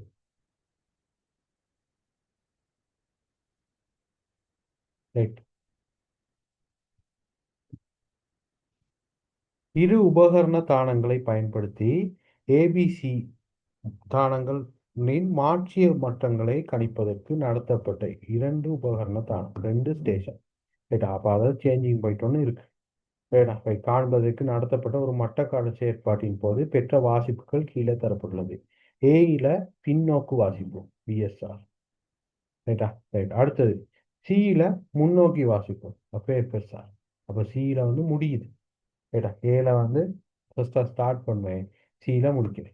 ஏபிசி ஆகியவற்றின் மாற்றிய மட்டங்கள் முறையே 100, 198, 100 மிமீ எனின் பியில் பெறப்பட்ட முன்னோக்கு பின்னோக்கு வாசிப்புகளை காண்க. பிஎஸ்ஆரையும் எஃப்எஸ்ஆரையும் கேள்வி ரைட்டா. இப்போ பாருங்க, படத்தை வரைஞ்சிட்டேன்னா எனக்கு லேசாக வரைஞ்சிடலாம் ரைட்டா ரைட். ஏல புள்ளி ரைட்டா ரைட். ஏல புள்ளி இங்கனைக்கு உங்களுக்கு இது இருக்க போது இங்கனைக்கு பின்றது வரைகிறேன். திருப்பி சேஞ்சிங் போயிட்டு இங்கனைக்கு வரைய போகிறேன். அடுத்து சின்றது வரைகிறேன் ரைட்டா ரைட். இப்போ பாருங்க ரைட்டா. ஏல வாசிக்க பிஎஸ்ஆர் வாசிப்பு எவ்வளோன்னு சொன்னால் 1.6. இது இந்த மாற்றிய மட்டம் பார்த்தீங்கன்னா 100. அதே மாதிரி பியில் வந்து மாற்றிய மட்டம் தந்திருக்காங்க 100.8 ரைட்டா. இங்கனைக்கு வாசிக்கிறது வந்து எஃப்எஸ்ஆராக இருக்கும், இது வந்து பிஎஸ்ஆராக இருக்கும் சரியா. சேஞ்சிங் பாயிண்ட் தானே ரைட்டா. அதே மாதிரி சியின் வாசிப்பு வந்து 100 ரைட்டா. சியில் முன்னோக்கு வாசிப்பு எஃப்எஸ்ஆர் தந்திருக்காங்க 1.4 மீட்டர் சரிதானே ரைட். இப்போ எனக்கு கேள்வி இந்த எஃப்எஸ்ஆரும் பிஎஸ்ஆர் ரைட்டா. எஃப்எஸ்ஆர் கண்டுபிடிக்கிறதுக்கு பாருங்க, நான் என்ன செய்ய போறேன்னு சொன்னா 100 + 1.6 இதோட 100 + எஃப்எஸ்ஆர், அதாவது ஏயையும் பியையும் சமப்படுத்துறேன். அப்போ பார்த்தீங்கன்னு சொன்னா எஃப்எஸ்ஆர் உங்களுக்கு வரப்போகிறது எவ்வளோன்னு சொன்னா சாரி 100.8 100.8. அப்போ பார்த்தீங்கன்னு சொன்னா கழிச்சேன்னா 1.6 மைனஸ் 0.8. அப்போ பார்த்தீங்கன்னா உங்களுக்கு ஆன்சர் வரப்போகுது 0.8 எஃப்எஸ்ஆர். இது விளங்குதா இல்லாட்டி நான் திருப்பி இருக்க செஞ்சு காட்டா பெயிண்ட்ல?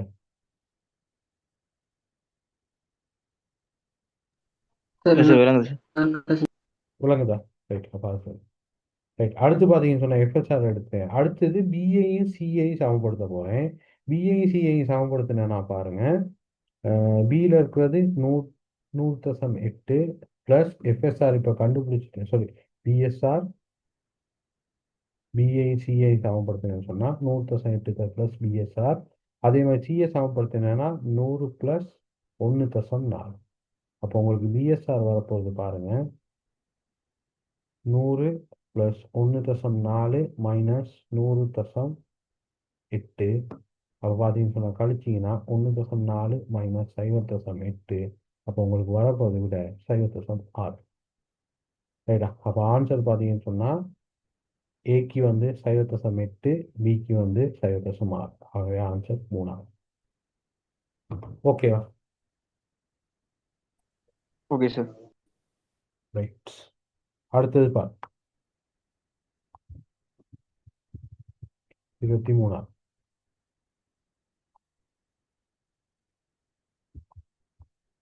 ரைட்.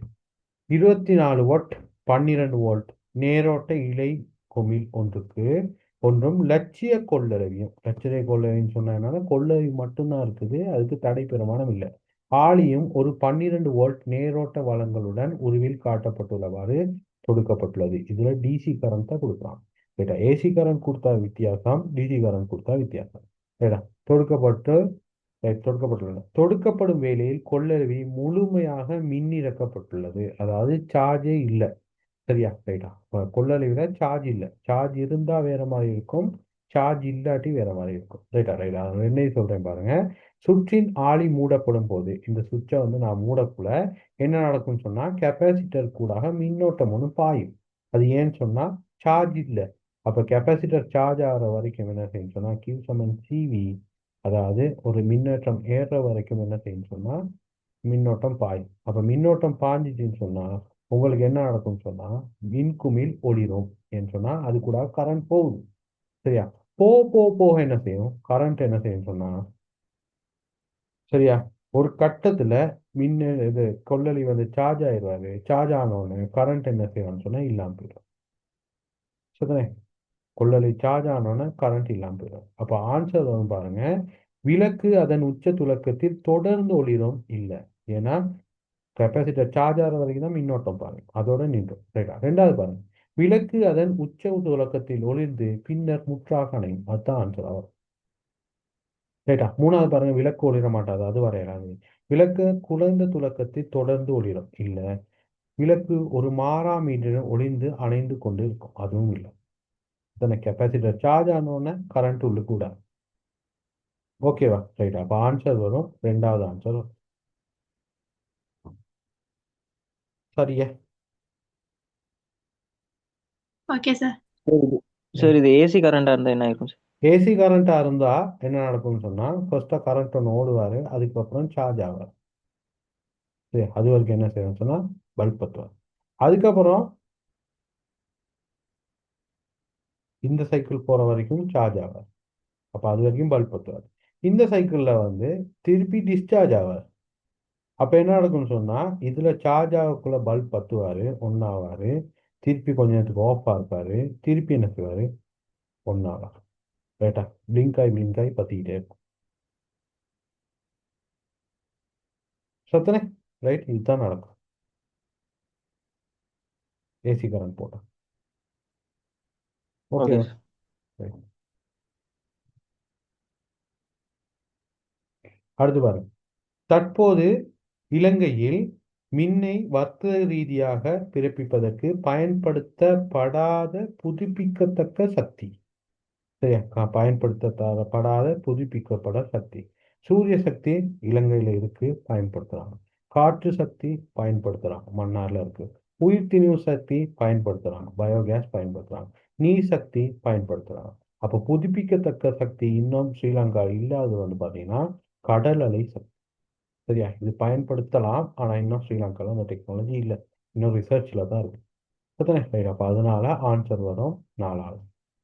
ரைட்டா, ரைட். அடுத்து பாருங்க, 25வது கேள்வி. சுயாறுட்டல் நேரோட்ட பிறப்பாக்கியின் மூலம் மின் பிறப்பிக்கப்படவில்லை என அவதானிக்கப்பட்டது. இதற்கான காரணமாக அமையாதது தான் கேள்வி. சரியா, அமையாதது கேள்வி. ரைட். எச்ச காந்தவியல்பு குறைந்த பெருமானத்தில் இருத்தல், அது சரியா இருக்கும். ரைட்டா, அப்ப எக்ஸைட் ஆகலை தானே, சுயாறுட்டல்னு சொல்ற அது கூட ஆகவே சொன்னா ஒரு அறுட்டல் ஒன்று இருக்கும். சுத்தனை, ரைட். இதுவே வந்து தான் என்ன செய்யணும் சொன்னா அர்த்தம். ரைட், அதாவது உங்களுக்கு ஒரு ஃபீல்ட் கோயில் ஒன்று வச்சிருப்போம், அது வந்து மோட்டார் உள்ளுக்கே இருக்கும். சுத்தனை, ரைட். அப்போ ஜென்ரேட்டர் உள்ளுக்கே இருக்கும், அப்போ அது வந்து சுய அறுட்டல்னு சொல்லுவோம். பிரத்யேக அறுட்டல், சுய அறுட்டல்னு சொல்லி உங்களுக்கு நோட்ஸில் இருக்கும், கொஞ்சம் பேரம் போயிட்டு. ரைட்டா, ரைட். அமையாது கேள்வி. ரைட், ரெண்டாவது கூற்றுப்பாங்க, புலச்சுற்றில் சரியாக தொடுக்கப்படாமை. சரி, ஃபீல்ட் கோயில் வந்து சரியாக தொடுக்கப்படாமை. சரி, அடுத்த பாவம், பரிந்துரைக்கப்பட்டதை விட குறைந்த கதியில் சுழலுதல். சரியா, ரைட். இது வந்து அமையாது.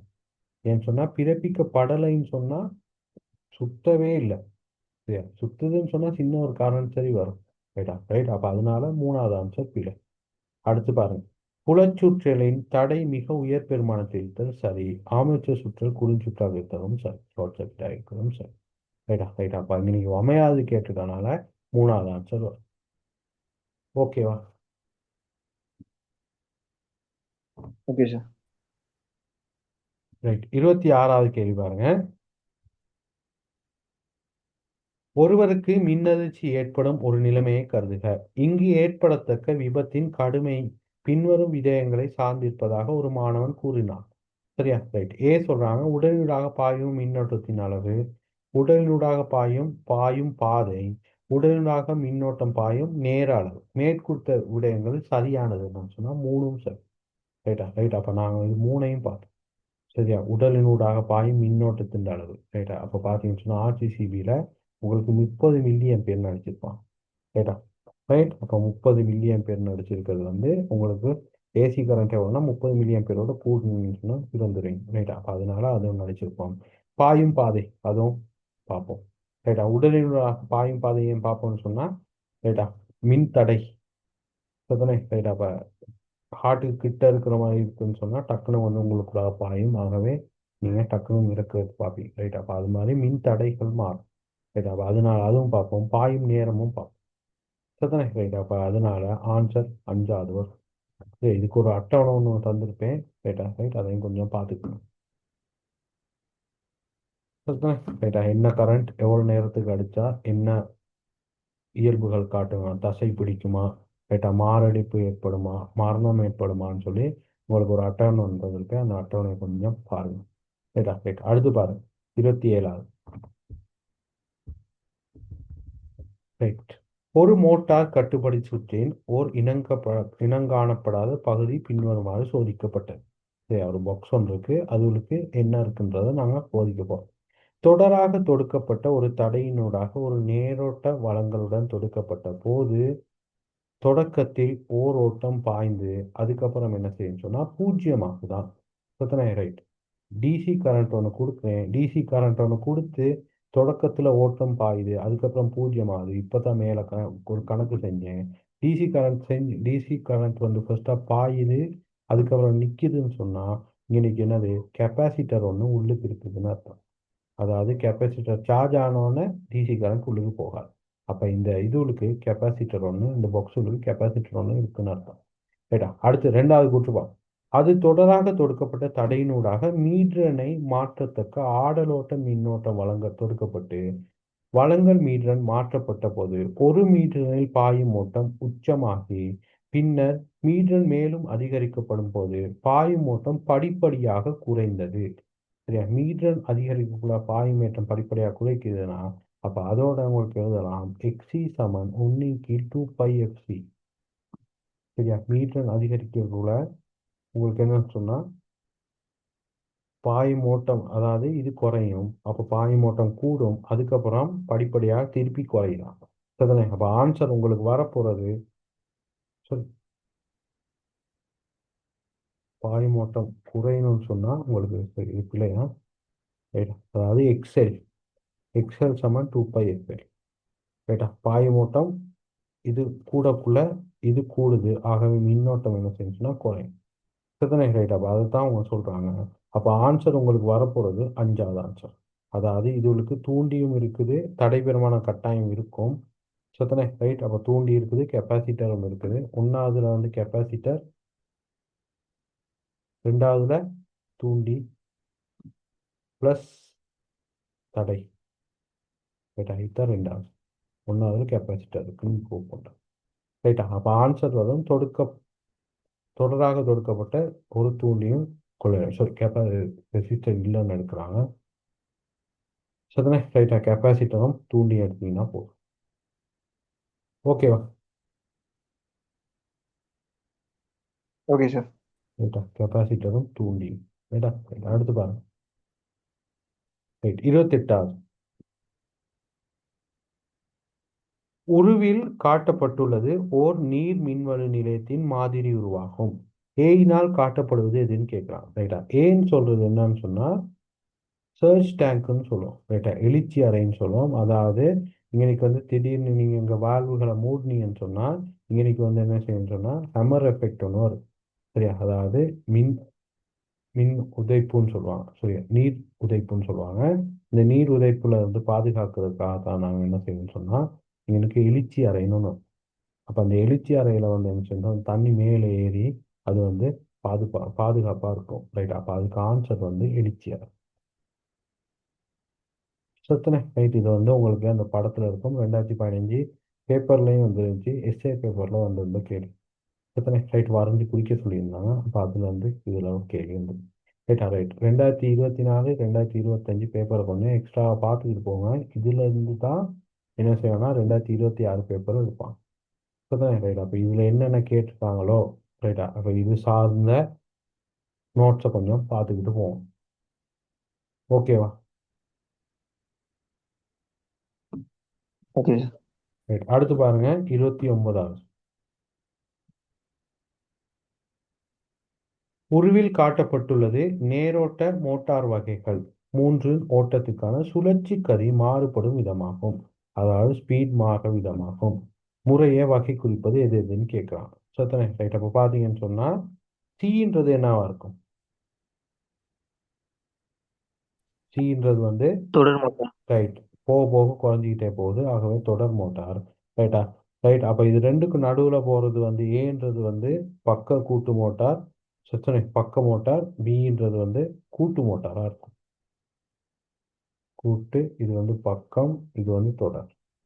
சரி, இது ஏற்கனவே வரைஞ்சிருக்கோம். அதோட முறுக்கத்துக்கும் வரைஞ்சிருப்போம், முறுக்கத்துக்கும் மோட்டருக்கும் வரைஞ்சிருப்போம், கதிக்கும் எம்பேருக்கும் வரைஞ்சிருப்போம். அப்போ ஆன்சர் வந்து 3 ரைட்டா? இதெல்லாம் வந்து நீங்கள் ஆன்சர்ஸ் வச்சு அடிக்கிறது ரைட்டா? நோட்ஸ் ஃபுல்லாகவே ரைட், சரியாக நோட்ஸ் தெரிஞ்சுன்னா செய்யலாம்.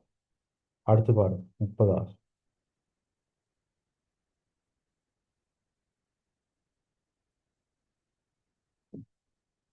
ரைட். 30வது பார்த்தீங்கன்னு சொன்னால் உருவில் காட்டப்படுவது ஓர் இலத்திரன் சுற்றும் அதன் பெய்ப்பு சைகை V என்னும் ஆகும். சுற்றிலுள்ள D1 D2 ஆகிய இரு சேனர் இருவாய்கள் முன்முக கோடல் வோல்ட்ஸளவு வந்து 0.7. சேனர் வோல்ட்ஸளவுகள் முறையே 3.3 5.1. ரைட்டா? இது வந்து 3.3, இது வந்து 5.1 சேனர் வோல்டேஜ் ரைட்டா ஆகும். ரைட்டா? பாய்ப்பு சைகையை காட்டுவது. ரைட்டா? ரைட். இப்போ பார்க்கணும். இப்போ நான் இதை ஃபர்ஸ்டா பார்க்கணும். என்ன சொன்னா சேனர் இந்த இந்த தொகுதி வேலை செய்யாட்டி இதுல விழுகிற வோல்டேஜை பார்க்கணும். இந்த 1 கிலோ கொடுக்குற வோல்டேஜை பார்க்கணும்.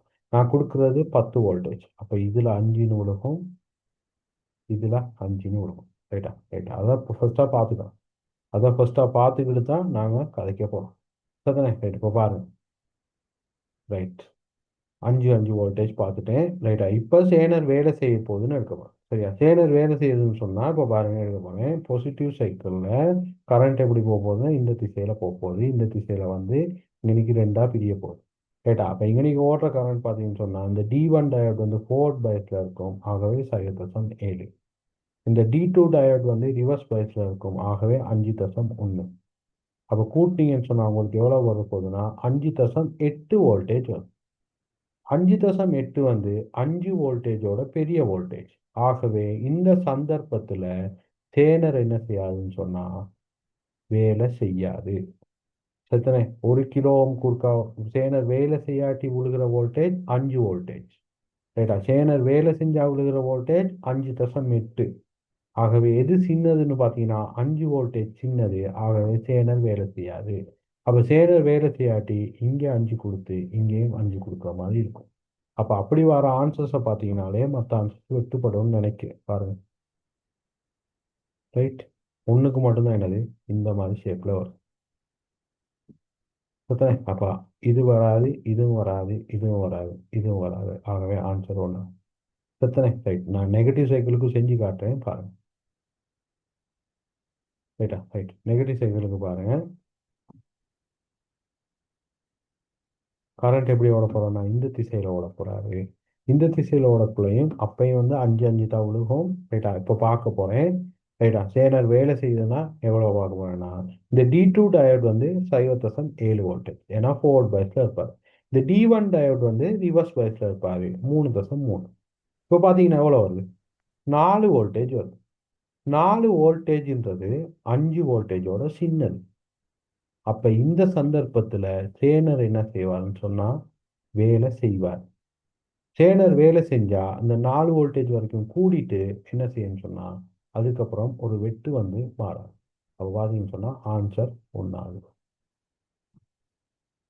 விளையிட்டா ஓ சார். ரைட்டா ரைட். அப்போ இப்படி வந்துச்சுன்னு சொன்னால் முதல்ல என்ன செய்யணும்னு சொன்னால் சேனர் இல்லாமல் இந்த 1 கிலோ ஓமுக்கு குறுக்காவும் என்ன வோல்டேஜ் விழுகுதுன்னு ஃபர்ஸ்ட்டாக பார்ப்பேன். அதுக்கப்புறம் தான் என்ன செய்யணும்னு சொன்னால் பாசிட்டிவ் சைக்கிளுக்கும் நெகட்டிவ் சைக்கிளுக்கும் செஞ்சு பார்த்துட்டு எந்த வோல்டேஜ் சின்னதாகுதோ அதுக்கேற்ற மாதிரி சேனர் வேலை செய்யுமா இல்லையான்னு பார்த்தேன்னா சரி. ஓகேவா? Okay sir. ரைட். எனக்கு ஒரு 5 நிமிஷம் இன்ட்ரோ எடுங்க, அதுக்கப்புறம் 31லேருந்து ஸ்டார்ட் பண்ணிக்கலாம்.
ரைட். 31ஆவதா? ரைட். 31ஆவது வந்து பார்த்தீங்கன்னு சொன்னால் ஒரு டிரான்சிஸ்டர் கேள்வி. சரிதானே? ரைட். 31ஆவது பார்த்தீங்கன்னு சொன்னால் ஒரு டிரான்சிஸ்டர் கேள்வி உண்டா? ரைட். பாருங்க, உருவில் காட்டப்படுவது ஒரு டிரான்சிஸ்டர் விரியலாக்கி சுற்றாகும். இச்சுற்றின் தொழிற்பாடு சோதிக்கப்பட்ட போது அது குறைபாடு உள்ளதாக அவதானிக்கப்பட்டது. எங்கேயோ ஒரு எரர் ஒன்று இருக்குன்னு சொல்றாங்க. இதன் போது அளக்கப்பட்ட அளவீடுகள் வருமாறு ஒன்றாவது சொல்றாங்க விஇ வந்து 0. அதாவது இன்னைக்கு இருக்கிற வோல்டேஜ் 0. இன்னைக்கு இருக்க வோல்டேஜ் 0னா ஐஇ வந்து 0. சத்தனே ஐஇ 0. அடுத்து பாருங்க, விசி 12 வோல்டேஜ். இன்னைக்கு இருக்க வோல்டேஜ் 12. அப்போ விசி 12ன்னு சொன்னால் ஐசி வந்து என்னன்னு சொன்னால் 0ன்னு அர்த்தம். சரிதானே? அப்போ இன்னைக்கு ஒரு வோல்டேஜ் ட்ராப் இல்லைன்னு தானே அர்த்தம். அவங்க 1 கிலோ ஆர்சிக்கு குறுக்கா வோல்டேஜ் ட்ராப் ஒன்றும் இல்லை. அதாவது வோல்ட் அளவு ஒன்றும் விழுக்கலை. அது ஏன்னு சொன்னால் ஐசி 0. ரைட்டா? ரைட். அடுத்து பாருங்க, விபி இன்னைக்கு இருக்க வோல்டேஜ் வந்து 2.83. சரிதானே? ரைட். இப்போ இதை வச்சுக்கிட்டு ஒரு கேள்வி கேட்கலாம். ரைட். பாபா, இச்சுற்று தொடர்பாக இருக்கத்தக்க குறைபாடு என்னன்னு கேட்குறான். ரைட்டா? ரைட். அப்போ நான் ஒன்று ஏற்கனவே சொல்லியிருப்பேன், ஐபி கரண்ட் ஓடுனா தான் ஐசி கரண்ட் ஓடும். அப்போ ஐபி கரண்ட்டே இன்னைக்கு ஓடணும். சரிதானே? ஐசி கரண்ட் ஓடாதனால நான் சொல்கிறேன் ஐபி கரண்ட்டும் ஓடணும்னு சொல்லுவேன். ரைட்டா? அப்போ பாருங்க, இச்சுற்று தொடர்பாக இருக்கத்தக்க குறைபாடு என்னன்னு சொன்னால் இன்னைக்கு விபி காட்டுது. அப்போ விபியில் பிரச்சனை இல்லை. அப்போ இன்னைக்கு தான் என்னமோ ஒரு டயோடில் தான் என்ன செய்யணும்னா ஒரு பிரச்சனை ஒன்று இருக்குது. ரைட்டா? அப்போ அந்த டயோடில் கரண்ட் ஓடுச்சுன்னு சொன்னால் ஐபி கரண்ட் ஓடனா ஐசி கரண்ட் ஓடும். ஐசி கரண்ட் ஓடனா ஐஇ கரண்ட் ஓடும். ரைட்டா? ரைட். அப்போ பார்த்தீங்கன்னு சொன்னால் இங்கே பிரச்சனை இருக்கிறது வந்து இந்த டயோடில், அதாவது விபிஇயில் தான் என்ன செய்யணும்னு சொன்னால் ஒரு பிரச்சனை ஒன்று இருக்குது. சரிதானே? அப்போ பார்த்தீங்கன்னு சொன்னால் திறந்த அடிக்காலி சந்தி ஆகும். அதுதான் ஆன்சர் ஆகும். சரியா? அதாவது பேஸ் எமிட்டருக்கு இடையிலான சந்தி வந்து திறந்துருக்கு, ஓப்பனாக இருக்கு. அதனால தான் என்ன செய்யணும்னு சொன்னால் ஐபி கரண்ட் ஓடல. ஐபி கரண்ட் ஓடாதனால ஐசி கரண்ட் ஓடல. ஐசி கரண்ட் ஓடாதனால ஐஇ கரண்ட் ஓடல. ஐஇ கரண்ட் ஓடாதனால விஇ 0 இருக்கு. ரைட்டா? ரைட். திறந்த சேகரிப்பான் காலி சந்தி அது சொல்ல இயலாது. குறுஞ்சுற்றாக்கப்பட்ட அடிக்காலி சந்தின்னு சொல்ல இயலாது. ஷார்ட் சர்க்கிட்னு சொன்னால் சொல்ல இயலாது. சரியா? ஓப்பன் சர்க்கிட்னால தான் என்ன செய்யணும் சொன்னால் ஐபி கரண்ட் ஓட மாட்டேங்குது. ரைட்டா? அப்போ அதனால 1வது ஆன்சர் வரும். ஓகேவா அது? Okay sir. ரைட். அடுத்து பாருங்க, 32. ஓ, சொல்லுங்க. சார், திறந்த அடி புரிஞ்சுற்றாக்கப்பட்டது, அதுக்கு ரெண்டுக்கு என்ன சார் வித்தியாசம்? ஷார்ட் சர்க்கிட் அது குறுஞ்சுற்றாக்கப்பட்டிருக்குன்னு சொன்னால் இப்போ இன்னைக்கு ஒரு டயோடு இருக்குன்னு வைப்போம். ரைட்டா? டயோடு இருக்குன்னு சொன்னால் இந்த டயோடை தாண்டி ஒரு வயர் ஒன்று கனெக்ட் பண்ணியிருந்தேன்னா இது வந்து ஷார்ட் சர்க்கிட்னு அர்த்தம். அதாவது குறுஞ்சுற்றாக்கப்பட்டிருக்குன்னு அர்த்தம். சரியா?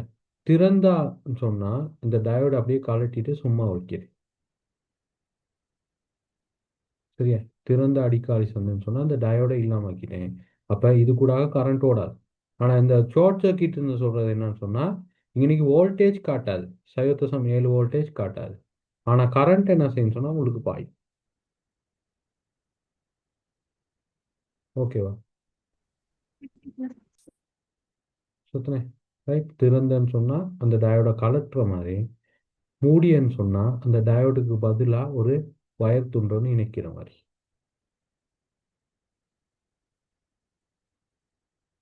ஓகேவா? Okay sir. ரைட். அடுத்து பாருங்க,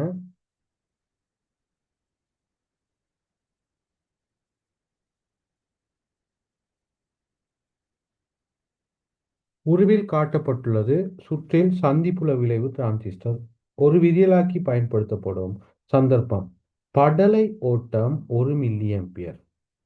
சரிதானே? அதாவது ஐஜி கரண்ட் வந்து 1 மில்லியம்பியர்னு தந்திருக்கான். எனின் படலை ஓட்டுறதுக்கும் ஐஜி கரண்ட் இருக்க இயலாது. பெட்டில் ஐஜி கரண்ட் வந்து ஓடவே இயலாது. சரிதானே? அப்போ ஆன்சர் வந்து இதுக்கு ஓல் ஆன்சர் தந்திருக்கான். சரிதானே? படலை ஓட்டம்னு ஒன்று இருக்கிறாரு. ஐடி கரண்ட் ஓடலாம், ஐஎஸ் கரண்ட் தரலாம். ரைட்டா? ஐஜி கரண்ட்னு ஒன்று இருக்காது. ஐஜி கரண்ட் வந்து ஹெட்டில் 0 இருக்கும். சரிதானே? ரைட். அப்போ அதனால அது ஓப்பன் ஆன்சர். சரிதானே? விளங்கிட்டா? ஏன் ஓப்பன் வந்தது தெரியுமா? இப்போ சத்தனை ஓகேவா? Okay sir. ரைட். அடுத்தது பாருங்க 33வது. உரையில் காட்டப்பட்டுள்ள செயற்பாட்டு விதிவிலக்கு சுற்றை கருதுக. சேனர் இருவாயின் சேனர் வோல்ட் அளவு தந்திருக்காங்க 5.1 வோல்டேஜ். ரைட்டா? ரைட். ஆகும். இதுல வி அவுட் என்னன்னு கேட்கலாம். இப்போ பாருங்க, இதுல சேனர் வோல்டேஜ் 5.1னா இங்கனைக்கு இருக்க வோல்டேஜும் 5.1 வோல்டேஜா இருக்கும். ரைட்டா? அதாவது வி இன் உங்களுக்கு எவ்வளோன்னு சொன்னா 5.1 வோல்டேஜ். ரைட்டா? அப்போ பாருங்க, வோல்ட்டளவு நயம் சமன் வி அவுட்டின் கீழ் வி இன். இது எதுக்கு சமனா இருக்குன்னு சொன்னா, நான் இன்புட் எதுக்கு கொடுக்குறேன்னு சொன்னா மைனஸ்க்கு கொடுக்குறேன். அதுதானே, இன்புட்டை நான் மைனஸ்க்கு கொடுக்குறேன். ஆகவே இது எதுக்கு சமனா இருக்கும்னா மைனஸ் ஆர்எஃபின் கீழ் ஆர்இன்னுக்கு சமனா இருக்கும். அப்போ வி அவுட்டின் கீழ் 5.1 சமன் மைனஸ் மடங்கு ஆர்எஃப் எவ்வளோன்னு சொன்னால் 2 கிலோ ஓம், ஆர்இன் வந்து பார்த்தீங்கன்னா 1 கிலோ ஓம். அப்போ வி அவுட் வரும் உங்களுக்கு -2 தர 5.1. உங்களுக்கு வரப்போகுது -10.2 வோல்டேஜ். ஓகே, இப்போ மைனஸ் பெருமானம் இங்கே கணக்கு எடுக்காதனால உங்களுக்கு ஆன்சர் வந்திருக்கணும் 4வது ஆன்சர். ஓகேவா? Okay sir. ரைட்.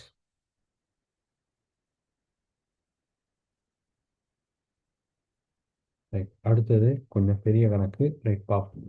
ரைட்டா? ரைட். இந்த ஐடியாவை சொல்கிறேன், நீங்கள் எடுங்க. ரைட்டா? போன முறையும் ஒன்று செஞ்சோம், இந்த முறையும் ஒன்று செய்யலாம்.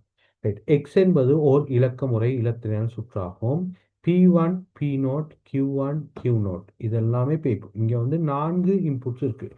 நேற்று செஞ்சோம் வந்து 2 இன்புட் 4 அவுட்புட். இங்கே வந்து 4 இன்புட் 4 அவுட்புட். அப்போ பார்த்தீங்கன்னு சொன்னால் P1 P0 Q1 Q0. ரைட்டா? இது மாதிரி 4 அவுட்புட் இருக்கு. அப்போ 4 அவுட்புட்னு சொன்னால் உங்களுக்கு கம்பினேஷன் வரும் எவ்வளோன்னு சொன்னால் 16 கம்பினேஷன் வரும். சரிதானே? 16 கம்பினேஷன் வரணும். ரைட்டா? அதை எழுதி பார்த்தீங்கன்னா உங்களுக்கு வரும். ரைட்டா? அடுத்து பாரு. Right. இச்சுற்றில் R2 R3 R2 R1 R0 ஆகியன P1 P0 Q1 Q0 ஆகியவற்றினால் வகை குறிக்கப்படும் இலக்கங்களின் பெருக்கத்தை வகை குறிக்கிறது. சரிதானே? இப்போ பாருங்க, நான் உங்களுக்கு ஒன்றே ஒன்று செஞ்சு காட்டுறேன் பாருங்க. R3 R2 R1 R0. சரிதானே? இது எல்லாமே அவுட்புட். அதாவது இது எப்படி அவுட்புட்னு சொன்னால், ரைட்டா, அன்னைக்கு செஞ்ச மாதிரியே தான். ரைட்டா? ரைட். இது வந்து 2 இந்த 0 அடுக்கு, இது வந்து 2 இந்த 1ஆம் அடுக்கு, இது 2 இந்த 2ஆம் அடுக்கு, இது 2 இந்த 3ஆம் அடுக்கு. அதாவது 8 4 2 1. சரிதானே? ரைட். இப்போ பாருங்க, ரைட், ஆகியவற்றால் பெருக்கத்தை வைக்கிறது. P1 Q1 R3 ஆகியன P1 P0 Q1 Q0 R3 R2 R1 R0 என்னும் துவித எண்களின் அடிக்கூடிய பெருமானத்தை கொண்ட இடங்களை வகை குறிக்கின்றன. சரி, அதுதான் அவங்க சொல்றான். ரைட். இப்போ இதில் பாருங்க.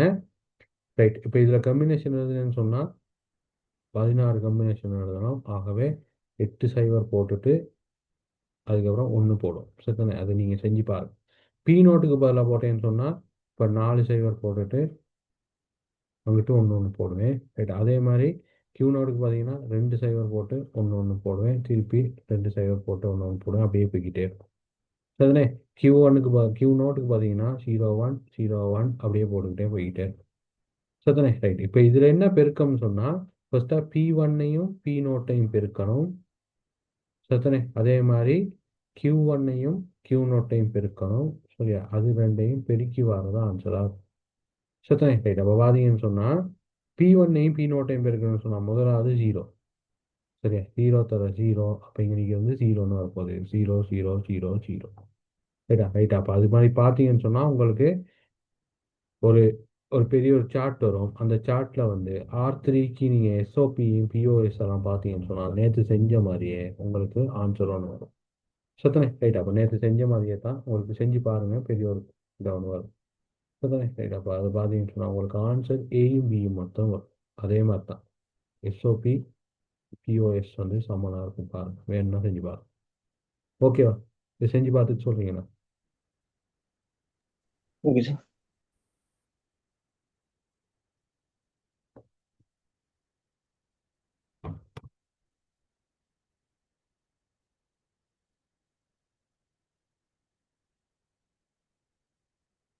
சரியா? Okay sir. ரைட். அடுத்தது 35வது வந்து ஏற்கனவே நான் செஞ்சது தான். ரைட்டா, நிறைய கேள்விகள் செஞ்சிருக்கோம் பாருங்க. மேற்குறித்த சைக்கிளில் வீச்ச மட்டிசைப்பு வகை குறிப்பது எதுன்னு கேட்கலாம். வீச்ச மட்டிசைப்புன்னு சொன்னா வீச்சத்தில் ஏற்படுற மாற்றங்களை. அப்ப இது வந்து பாத்தீங்கன்னு சொன்னா ஃப்ரீக்வன்சி, அதாவது இந்த கேப்ல மாற்றம் ஏற்படுதுன்னு சொன்னா எனது மீட்ரன் மட்டிசைப்புன்னு சொல்லுவோம். ரைட்டா, அந்த வீச்சம்னு சொல்றது இதுல மாற்றம் ஏற்படுதுன்னு சொன்னா உங்களுக்கு வந்து வீச்ச மட்டிசைப்புன்னு சொல்லுவோம். இது ஒரு வீச்ச மட்டிசைப்பு, இதுவும் ஒரு வகையான வீச்ச மட்டிசைப்பு. அப்ப இது ரெண்டும் சரி, பியும் சியும் சரி. ஆகவே ஆன்சர் பிசின்னு வரும். ஓகேவா? Okay sir. அடுத்து 36வது நான் ஃப்ளிப்ளாப்க்கு தனியாக ஒரு வீடியோ போடுறேன். ரைட்டா, 2 வருஷமா டி ஃப்ளிப்ளாப் வருது. அப்போ உங்களுக்கு இந்த வருஷம் ஜேகே தான் வரணும். ரைட்டா, அதோட சேர்த்து நான் ஒரு வீடியோ போட்டு விடுறேன். 36வது. ரைட்டா, ஒவ்வொரு வருஷமும் 36வது கேள்வி ஃப்ளிப்ளாப்ல தான் வந்துட்டு இருக்கான். ரைட், அடுத்து பாருங்க. உருவில் காட்டப்பட்டிருக்கும் பரிமாணங்களை கொண்ட ஒரு சில்லை உற்பத்தி செய்வதற்கு 300 மில்லிமீட்டர் விட்டமும் 40 மில்லிமீட்டர் தடிப்பும் உள்ள ஒரு உருளை வடிவ மென்னுருக்கு வேலை பகுதி வழங்கப்பட்டுள்ளது. சத்தனே ரைட், இது ஒரு மென்னுருக்கு வேலை பகுதி இப்படி ஒன்று செஞ்சிருக்கான். ரைட், அதை பாருங்க. இச்சில்லை செய்வதற்கு பயன்படுத்தக்கூடிய உற்பத்தி செயல்முறை எதுவாகும்? சத்தனே ரைட், இப்போ பாருங்க. ஃபர்ஸ்டா சொல்றாங்க சுட்டு காட்சி எழுத்தல் ஒர்க் ஃபோர்ஜிங், அதுக்கப்புறம் முகமிடுதல், அதுக்கப்புறம் எளிய கடைதல் சிம்பிள் டர்னிங், அதுக்கப்புறம் துளைத்தல் அரைத்தல். சரியா, அதுதான் ஆன்சராக வரும். சரி, ஃபர்ஸ்ட்டாக என்ன செய்யணும்னு சொன்னால் ஒர்க் ஃபார்ம் பண்ணி நாங்கள் என்ன செய்வோம்னு சொன்னால் அதில் இயல்பாக எடுப்போம், அதுக்கப்புறம் ஃபேஸ் பண்ணுவோம், அதுக்கப்புறம் எளிதாக கடைவோம், அதுக்கப்புறம் டீல் பண்ணுவோம், அதுக்கப்புறம் கடைசியாக அரைவோம். சத்தனே ரைட்டா, இப்போ இதுதான் ஆன்சர் வரும். ரைட்டா, துளைத்தல் ஃபர்ஸ்டாகவே செய்கிறது இல்லை. சரியா, காட்சி அடித்தல் தான் ஃபர்ஸ்டாக செய்வோம். ரைட்டா, ரைட், அப்போ அதுதான் ஆன்சர் வரும். அப்போ அதனால இதெல்லாமே வராது. புரியுதா? இப்போ 1வது ஆன்சர் தான் ஃபர்ஸ்டாகவே வரும். ரைட்டா, காட்சி அடித்தல் தான் ஃபர்ஸ்டாகவே இருக்கிறதா?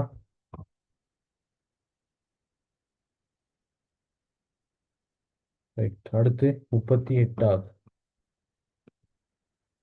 ரைட், தரப்பட்ட உற்பத்தி செயல்முறைகளுடன் பொருந்தும் உகந்த திரவ இயல்புகளும் உற்பத்தி முறைகளும் எதுன்னு கேட்குறாங்க. ரைட்டா, ரைட், இப்போ பாருங்க. 1வது பாருங்க, காட்சி அடித்தல் வாட்டுத்தகு இயல்பு. சரியா, வாட்டுத்தகு இயல்புக்கும் காட்சி அடித்தலுக்கும் சரி. அதோட வார்ப்பு உருகுநிலை. சரி, வார்ப்பு கூடுனா உருகுநிலை கூடும், உருகுநிலை கூடுன்னு சொன்னா வார்ப்பு குறையும். சரி, சரி, உருகுநிலை குறையும்னா வார்ப்பு குறையும். ரைட்டா, அப்போ அது ரெண்டும் சரி. நிலையான மூட்டு உருக்கிணைத்தல் சரி, அதுவும் சரி. அடுத்தது பார்ப்போம். காட்சி அடித்தல் உரப்பு, அது வராது. வார்ப்பு வாட்டுத்தகு இயல்பு, அதுவும் வராது. நிலையான மூட்டு பற்றாசு பிடித்தல், அதுவும் அது சரி. எத்தனை ரைட், அடுத்து பார்ப்போம். காட்சி அடித்தல் நீள்தகவு இல்லை, வார்ப்பு வாட்டுத்தகவு இல்லை. நிலையான மூட்டு தரைதல் சரி. காட்சி அடித்தல் நெகிழ்தகவு இல்லை, வார்ப்பு மீள்தன்மை இல்லை, உறுப்பிணைத்தல் சரி.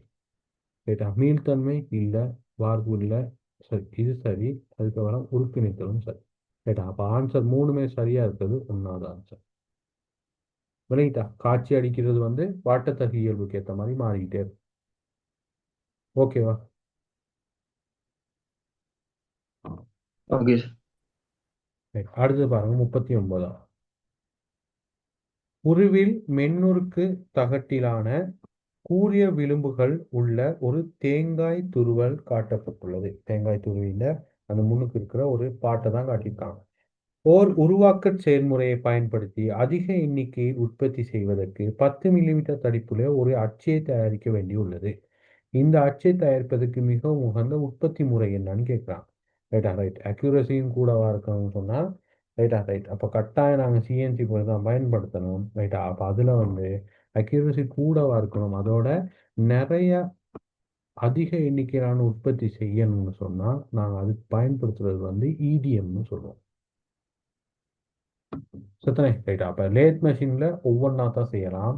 அதே மாதிரி பஞ்ச் ப்ரெஸ்லையும் வந்து சரியாக அக்யூரேட்டாக வராது. மில்லிங்லேயும் நான் ஒவ்வொரு பார்ட்டாக தான் செய்யலாம், கிரைண்டிங்லேயும் ஒவ்வொரு பார்ட்டாக தான் செய்யலாம்.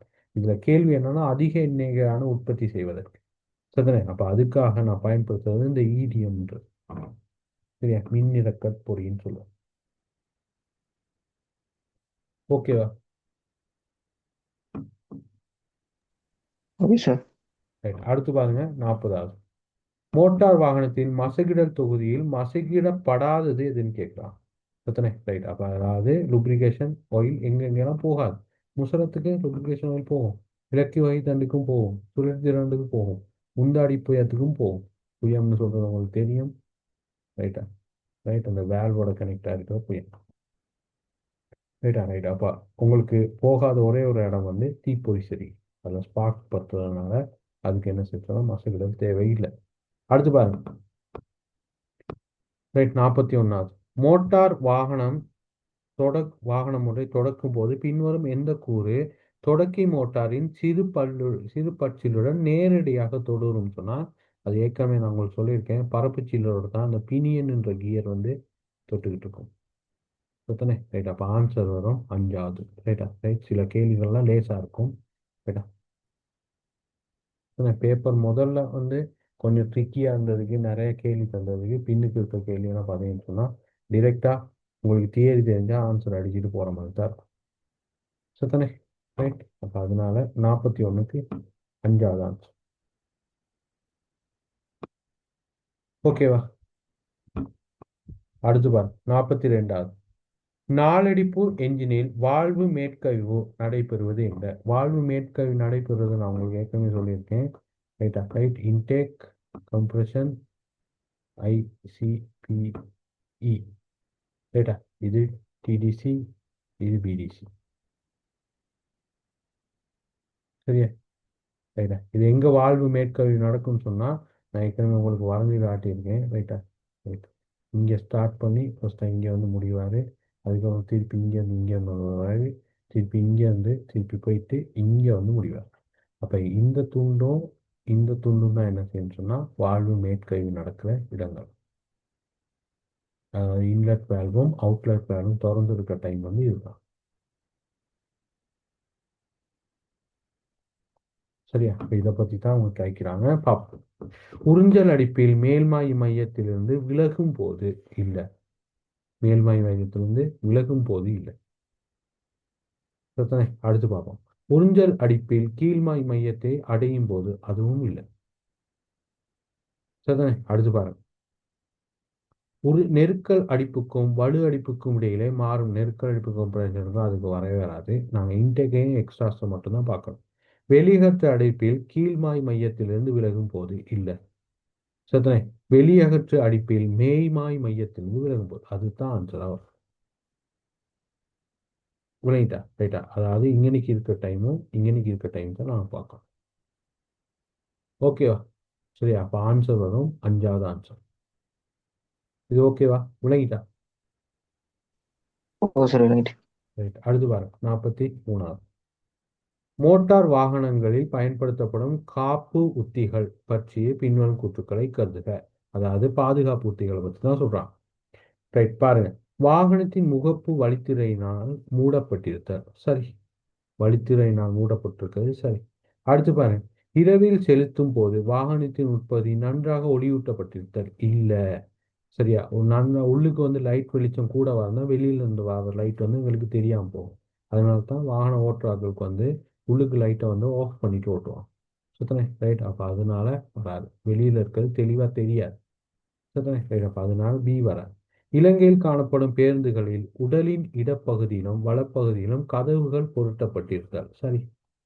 எக்ஸிட்னு சொல்லி பின்னுக்கு பஸ்ல எல்லாம் பார்த்துருப்பீங்கன்னு சொன்னால் எக்ஸிட்டுக்குன்னு சொல்லி ஒரு இது ஒன்று வச்சுருப்பான். சரியா? உடச்சிக்கிட்டு போகிற மாதிரி. ரைட்டா? ஜன்னலோட வச்சுருப்பான். ரைட்டா? அப்போ அதனால அதுவும் சரி. அப்போ ஆன்சர் வரப்போது உங்களுக்கு ஏயும் சியும். ஓகேவா? இதெல்லாம் லேசான கேள்வி. ரைட்டா? இப்போ நான் டக்குன்னு போகிறேன்.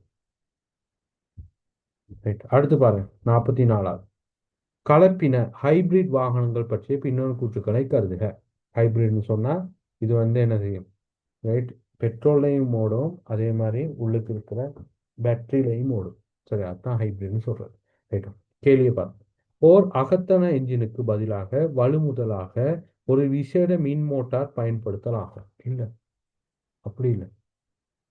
அங்கே என்ஜினும் இருக்கும், எனது மோட்டாரும் இருக்கும். சரிதானே? ரைட்டா? அப்போ அதனால அப்படி ஹைபிரிட்னு சொல்ல இயலாது. அடுத்து வா. வாகனத்தை தொடக்குவதற்கு மின் மோட்டார் பயன்படுத்தப்படுறது. அது எல்லாத்துலேயுமே நடக்கிறது தானே ஹைப்ரிட்ல. ரைட்டா? ஹைப்ரிட்ல நார்மல்ல இருக்க ஸ்டார்டிங் மோட்டார் ஒன்று இருக்கும். சரியா? அப்போ அது சரி. சக்தியை சேமித்து வைப்பதற்கு நிக்கல் உலோக ஐதரைட் அல்லது லித்தியம் அயன் கலங்களுக்கூடாக ஒரு உயர் வோல்டேஜ் பேட்டரி பயன்படுத்தப்படுகிறது. சரி, அதுவும் சரி. அப்போ ஆன்சர் வரப்போகிறது பிசி. விளங்கிட்டா? Okay sir. ரைட், அடுத்தது போ. பொறிமுறை தொகுதிகள் சக்தியை சேமித்து வைப்பதற்கு பயன்படுத்தப்படும் கூறு. இதுவும் ஏற்கனவே நாங்கள் நிறைய செஞ்சுருக்கோம். பரப்புச்சில். எத்தனை ரைட்? இது எம்சிக்யூ டிரெக்டாக அடிக்கப்படுது. பரப்புச்சில். ரைட், அடுத்து 46. ரைட்டா? ரைட். ஒரு தனி கட்டடத்தில் மிகவும் கூடிய முறுக்கு திறன் பெயர்வை அடையத்தக்க பொறிமுறை வலுவூடு கடத்தல் உத்தியாக அமைவது. சரியா? வலுவூடு கடத்தல் பற்றிய கேள்வி. ரைட்டா? அதாவது உயர் முறுக்க பெயர்வை கூடுதலாக தனி கட்டத்தில் கூடிய உயர் முறுக்கம் வரணும்னு சொன்னால் வால் செலுத்தல் வராது.